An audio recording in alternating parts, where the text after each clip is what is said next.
Broadcasting live from the Business RadioX studios, it's time for Women in Motion. Brought to you by WBEC-West. Join forces, succeed together. Now, here's your host.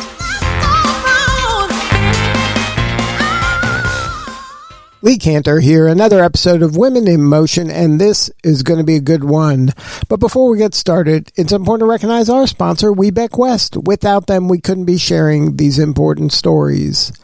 Today on Women in Motion, we have Missy Kelly, who is the co-founder and CEO of CatTongue Grips. Welcome. Thank you. So happy to be here. Well, I'm so excited to learn about CatTongue Grips. Can you tell us a little bit about what you do? Yes. So CatTongue Grips is the world's leader in providing non-abrasive, non-slip products that prevent items, people, animals, cargo from slipping, sliding, spilling, or dropping. So we like to say we maximize safety for people and facilities and improve day-to-day living. So there has to be a story. Can you tell us about the genesis of this idea? How'd this come about?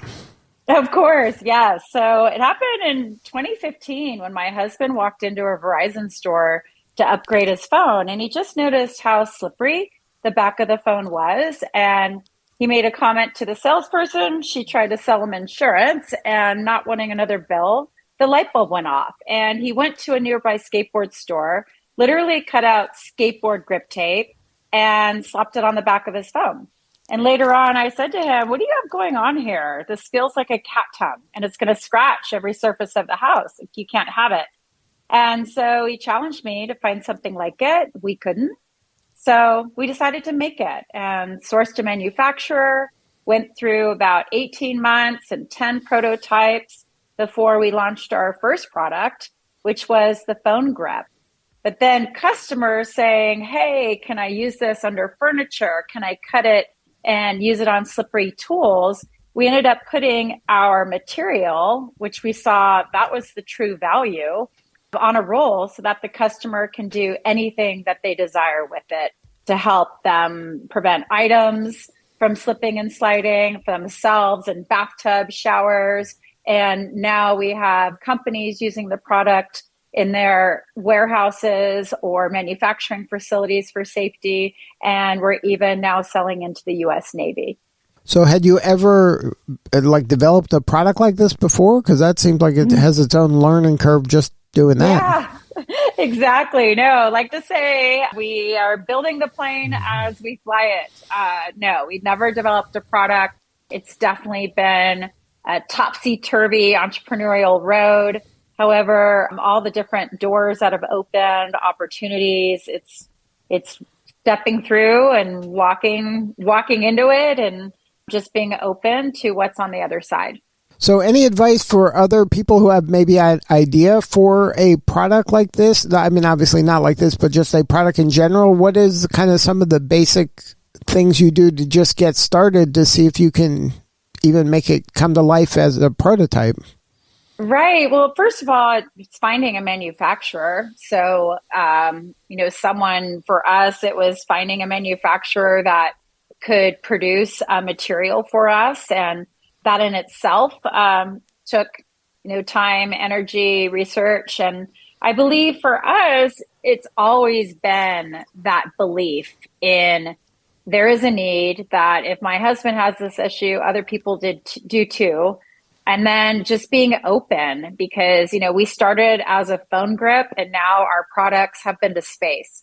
So it's being open to what the market is calling for. And, we say we're a customer-driven company, and that certainly has been true of designing and developing products that the customer desires. Now, when you're at kind of the beginning stages and it's an idea and I'd like this thing to do it, this thing, how do you know who are the good guys and who you can trust and who that you might be opening up a can of worms by revealing this? Was that any of an issue for you? I feel that it could have been if we really let the mindset go that way. It sounds kind of sounds a little hooey-dooey in that sense, but I mean, we really had our manufacturer, we trusted from the get-go. There was a great synergy. And, is it possible that it could have gone the other way? 100%.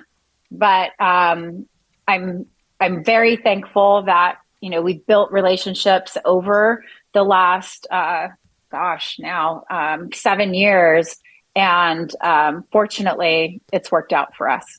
Now, when it came to finding that trustworthy manufacturer, was that just using your network and networking, or did you just go Google manufacturers? Google, yeah, of really finding who was making who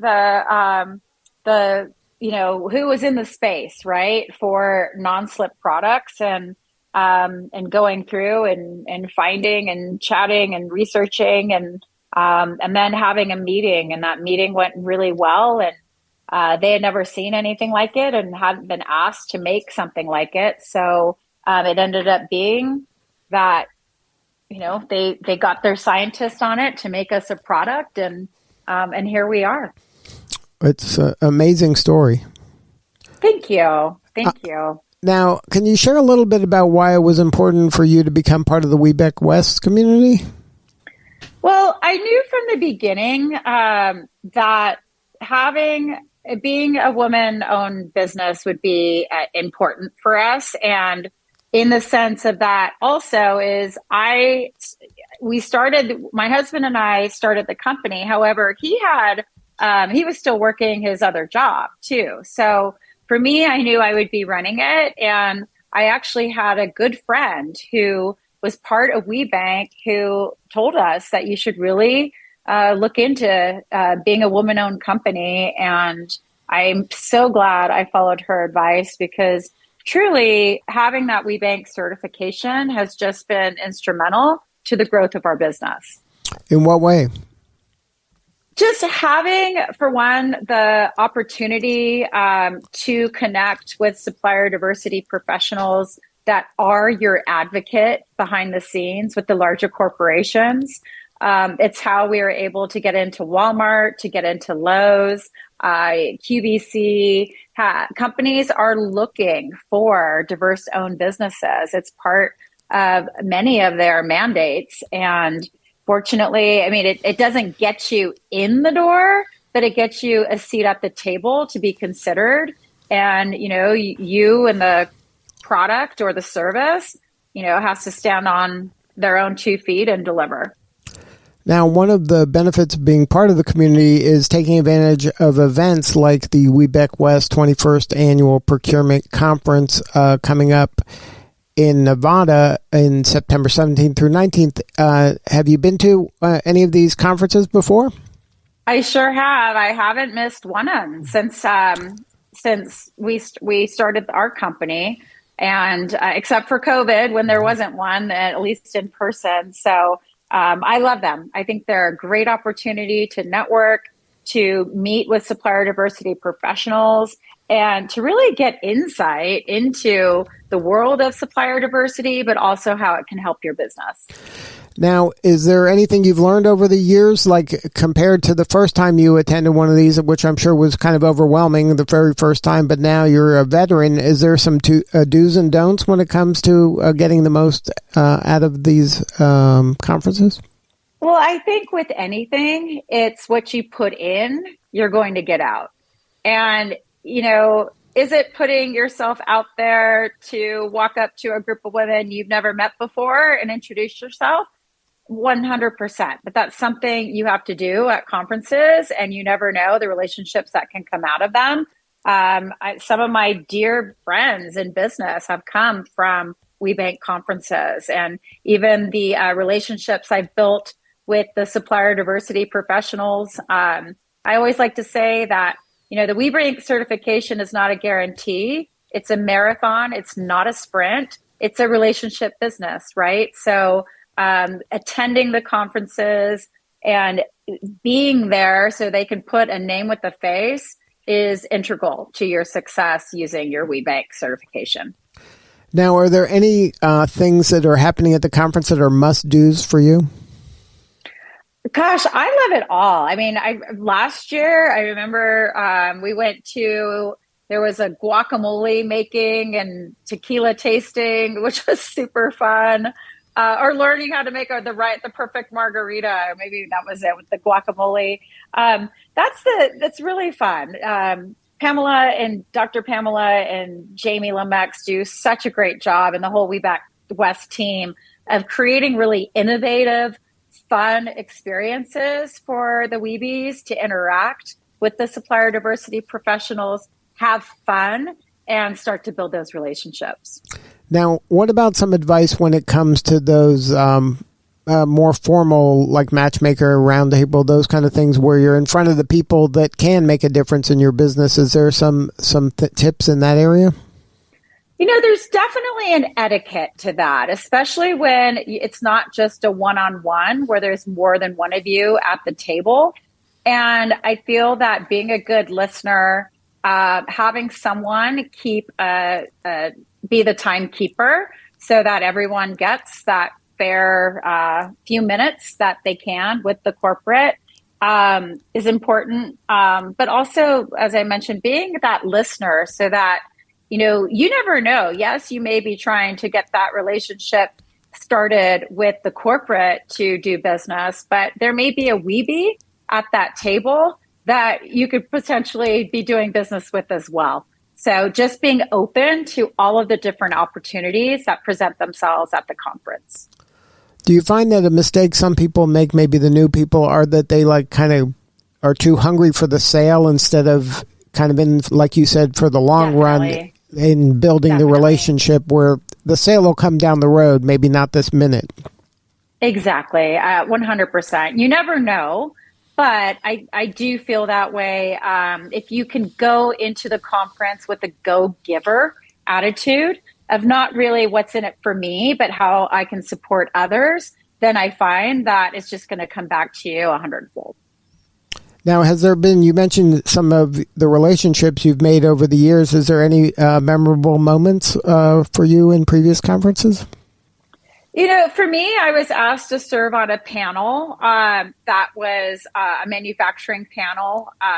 That may have been my first one. And it was a big honor for me. And, stepping out of my comfort zone and saying yes, and just having an incredible rapport with both the moderator, who I still know, he's a supplier diversity professional, as well as the other Weebies. And, the more you're seen and the more you engage, the more that the supplier diversity professionals will recognize you and remember you, right? So for me, it's been since I think 2019 was my first conference. It's been super gratifying to now be able to go into the room or sit at a table, not only know other Weebies, but actually have relationships and friendships with the supplier diversity professionals. So I think that when I think back to my first conference, I went into it with just not having any expectations, but having fun. And of course, getting my name and the product out there. And I succeeded with that. And they also do opportunities to be able to pitch. And I believe they're doing that this year. But, just saying yes to all of the opportunities, knowing that everyone is in your same boat, and having fun, making the relationships, and knowing that these relationships, even if business doesn't come out of a specific relationship at that moment, and hope that eventually it will in time. Yeah, having that kind of a longer term view of all this, I think, is very healthy and helpful, and helps manage the expectations that you're not there to make a sale today, but build a relationship today that could lead to a sale tomorrow. Right. And going in and doing your homework, I think, is really important too. You can go onto the WBEC-West site and look at all of the corporations that are WBEC-West corporate sponsors, and then knowing that their supplier diversity professionals are going to be there, and even going so far as finding out who those people are, and maybe the ones that could be synergy with your own company or could use your service. So, being prepared, right? And that especially goes for any matchmaker as well, is, sitting at the table knowing that you have something to offer, rather than, sitting at the table and figuring out, oh, maybe this corporate isn't one that is a good fit. So being prepared, I think, is really key. Absolutely. And doing your homework, like you're saying, and invest the time in other things, not just kind of those businessy things, but like you said, the guacamole making and the fun stuff is where you're building relationships with other folks that, might turn into partners down the road. 100%. And if that is one thing, as I mentioned, it's fun. There's a lot of fun, innovative, really just cool ways to connect to the other weebies as well as to the corporations. Well, Missy, if somebody wants to learn more about CatTongue Grips, where should they go? At CatTongueGrips.com. You can also reach out to me on LinkedIn. Missy Kelly, I'm on LinkedIn as well, and just wishing you all luck, and remembering it's that marathon and not the sprint, and hope to see you there. And see you at the conference, which will be at the Westin Lake Las Vegas Resort and Spa in Henderson, Nevada, September 17th through 19th. It's going to be a great event. It's going to be where everybody can amplify your success, and hopefully we'll see you all there. Thank you again, Missy, for sharing your story. You're doing such important work, and we appreciate you. Thank you. I appreciate you having me on. All right, this is Lee Kantor. We'll see you all next time on Women in Motion.